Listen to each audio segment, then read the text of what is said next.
Okay, we are ready to begin. As a reminder, please no video of any kind.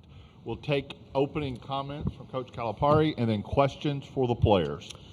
We knew it was going to be a hard-fought game. Oklahoma's won 6 in a row in this league. Porter, I told him, maybe, and he and I have talked on the phone prior to this game, and I said, this may be your best job ever of coaching. Folks, when you're winning, it's a different thing. When you're struggling, that's real coaching. How do you keep them up? How do you get them involved? How do you keep them believing when you're struggling? And he did. And then the other thing is, how do you get individual players to be their best ever when your team is struggling? He figured that out. And Chris has done the same in Mississippi. They're still playing. And they were struggling not 3 weeks ago. So, I mean, we got some unbelievable coaches in this league. And obviously, you know, you're talking Missouri, Oklahoma, those teams, Texas, they should all be in. If you're in this league and you win 7, 8 in a row, like Texas, or you do the things that Missouri did and who they beat, you should be in.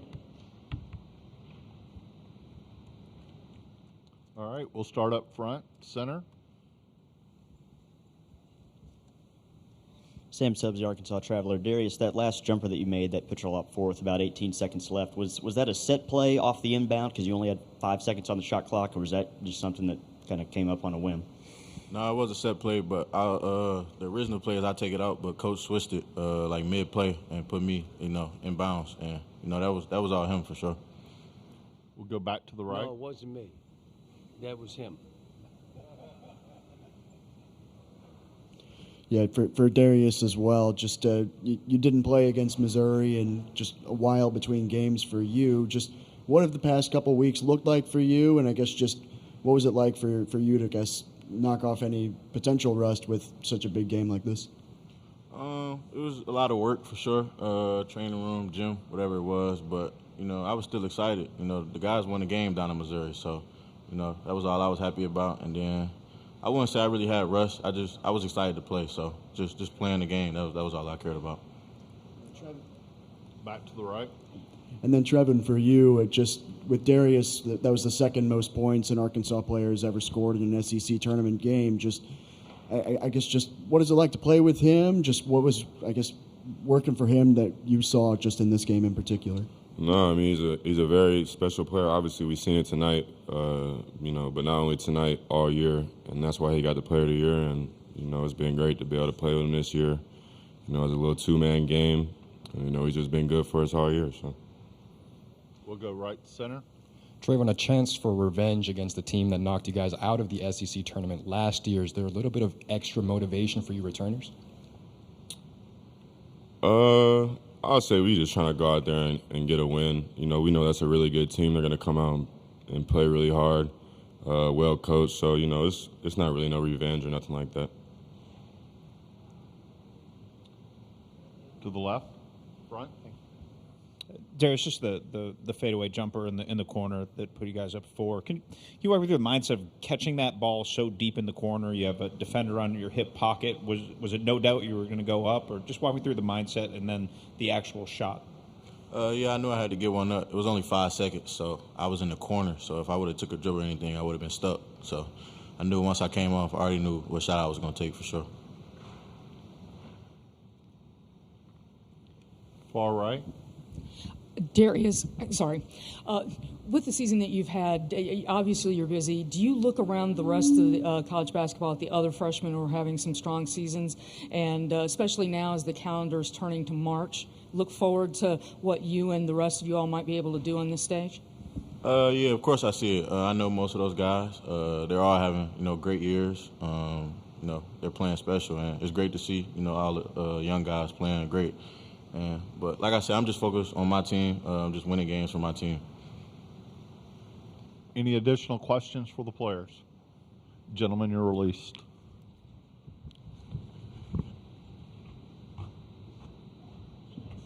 Let me say one thing, as TB's walking off. I was on the set of the SEC, and the guys, he is the key to our team. Darius has done this, but if we want to be special, TB does what he does in the second half of this game, and we're really good. And so, he's an important piece of this. Malik Ewan was good today. I thought he played well. A couple plays on pick and roll. He was back too far, but short of that, he started coming up with rebounds. And he ran the floor, like sprinted, and got a dunk. And so, that's encouraging. Front row, second one. Yeah, you mentioned just how important Trevon Brazile's been. There was a quick 6-0 run you guys had in the second half where it really was him who made it happen, I guess. Yeah. I guess and Darius didn't score any of those 6 points. I guess just how big was that stretch? How big was he just, in the second half just in general? I'm just trying to figure out where is he when he offensive rebounds, and I've broken down the tape. Anytime he's around that free throw area and we shoot and we miss, he has a chance of getting the ball. He either gets it or almost gets it and sticks it back. So now I'm just trying to figure out some ways when we're running offense and he's away, how do I get him near that free throw line? Because he will offensive rebound. He didn't make shots today, but he made 2 huge free throws. That tells you something. That's a mental toughness that, I missed every jump shot, and he's been making them, but he missed them today. Fine. Do all that other stuff. Make your free throws. Get second shots. Do a double-double. Get a couple blocks.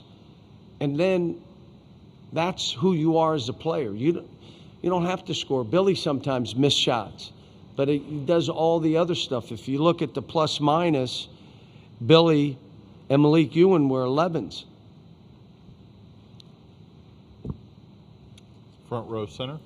Coach, you said after the Texas A&M game, the home finale, that you said you wanted your players to teach themselves, coach themselves, lean on each other, and kind of let you step back as we got into March and into postseason play. Have you seen them do that leading into this game? Did you see them do that tonight, and are you hopeful they can keep they doing are. They're saying things to me in the huddle of what they may want to run, or I'm asking them and they'll tell me.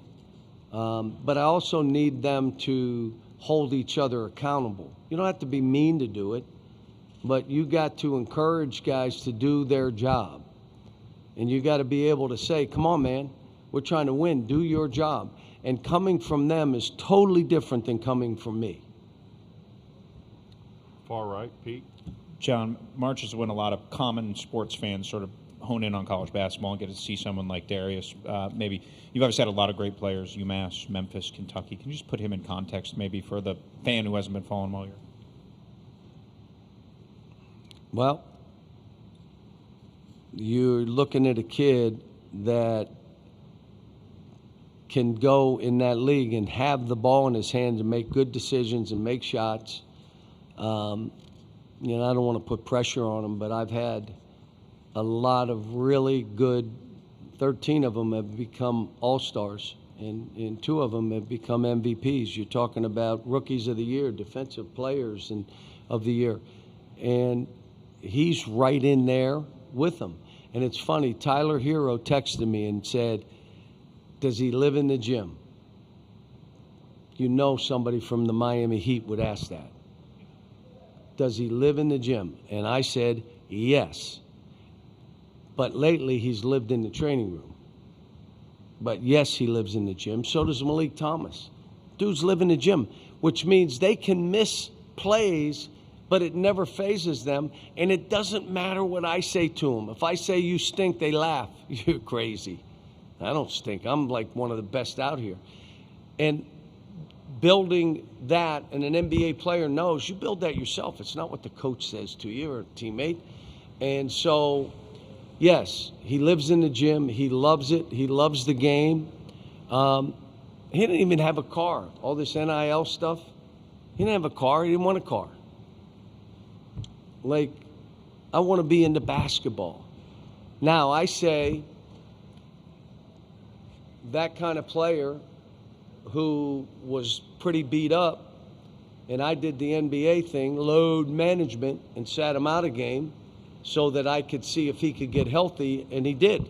So it could have backfired. But DJ played great. Malik Thomas played out of his mind.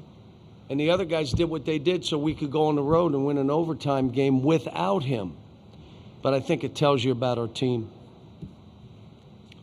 Front row, or we'll start right here. Sort of talked about it a little bit earlier, but I was wondering if you could further expand on your relationship with Porter, what makes him such a good coach, and why, in your mind, this team's a tournament team. Because he's a good Catholic, that's why. He is one of the good guys in our profession. You all know his career and what he's done. And I say, you know, when you have a guy like him, then administration's got to do their thing and put around him. And I always say, coaches win games. Administrations win championships. Now, I've said that for as long as I've coached. We can do our thing, but they are going to win a championship because they choose to. They choose to invest in it. They choose to do all the things that a championship team has to have and needs to have. He's a championship coach. I mean, he is. And he's a terrific guy. And you know, I've talked to Chris throughout the year, too. Like last year when we were 0-5, Chris called me. Don't you forget who you are. I said, I've already forgotten, by the way. And I called him this year. Called him a couple times. Like I said, I look at this league, and it's not only the facilities and the fans and all that, it's the coaches. And so none of the games are easy. Right front. Yeah, you mentioned it a little bit, but holding Darius out of the Missouri game, despite him maybe being able to go if you needed him, obviously seems to have paid off very well today. I guess just how much have you seen that pay off? How much healthier does he seem to you? And I guess just how good is it to see him have such a great game in this environment? Well, I'll go back to the hotel. He'll have treatment. He's on that training table 6 hours a day, making sure that he's right. And so, you know, let's see. Like, he may wake up in the morning. We got to play in how many hours do we have another game? What is it? 15. 15 hours. This is AAU. We play another game in 15 hours. And then we play another one. 24 hours. Less than that. A little less than that, yeah. 21 hours. Yeah, 21 hours later, we're going to play another one if we can get by the next one. Why don't you say that? You better win one first. So whether he could play 3 games, I don't know. What if I don't think he can? Then I'll sit him out because this is about him. Okay, thank you. Thanks.